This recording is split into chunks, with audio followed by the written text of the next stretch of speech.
Hello guys, welcome to Hedgehog Tech. In this video I'm going to show you how can you track the changes that has been done in a Word document. For example, you are working on a Word document with a friend or some other people from your work, and you want to see what has been changed in the document. It's quite easy. Now I'm going to show you that. Here I have a document about pandas. So what can we do? Now, before saving it, just simply go to, in the ribbon, simply go to Review tab and click Track Changes. Okay, then close it and save it.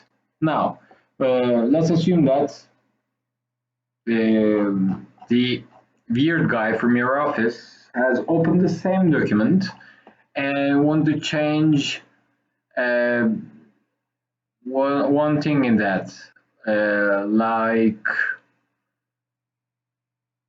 the captivity or development. He changed that and write improvement. Okay, then clicked, then closed and saved it. Then you open the save files. Now you can see what this idiot has changed in your document and what was the old version. It's quite easy, quite useful. If you close the track changes, then you can't see that anymore, and that's it.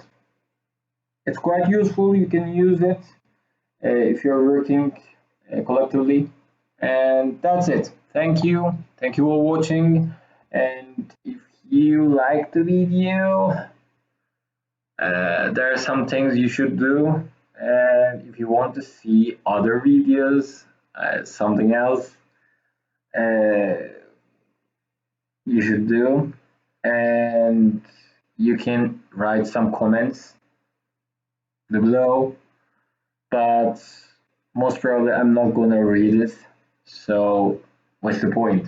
But you can write it. Maybe you can find your love in the comments. I don't know, it's nonsense. Why I'm doing that? Okay, guys, goodbye.